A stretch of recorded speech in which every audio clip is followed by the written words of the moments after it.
Hai geng, info kali ini seputaran tertangkapnya Menteri Sosial Juliari Batubara oleh KPK.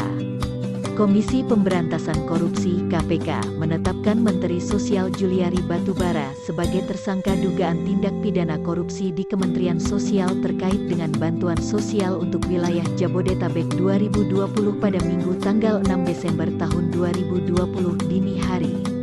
Ternyata, sebelum melakukan operasi tangkap tangan (OTT) terhadap Juliari, KPK sudah menangkap pejabat Kementerian Sosial dalam operasi tangkap tangan (OTT) pada Jumat tanggal 4 Desember tahun 2020 hingga Sabtu tanggal 5 Desember tahun 2020.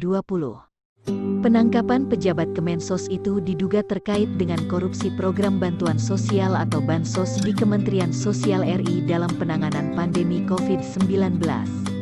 Pada Minggu tanggal 6 Desember tahun 2020 dini hari, KPK menetapkan Juliari Batubara sebagai tersangka dugaan tindak pidana korupsi penerimaan sesuatu oleh penyelenggara negara atau yang mewakilinya di Kementerian Sosial terkait dengan bantuan sosial untuk wilayah Jabodetabek 2020. KPK menetapkan 5 tersangka sebagai penerima JPB: Juliari Peter Batubara, MJS Mates Joko Santoso, Au Adi Wahyono, dan sebagai pemberi M. Ardian IM dan HS Heri Sidabuke.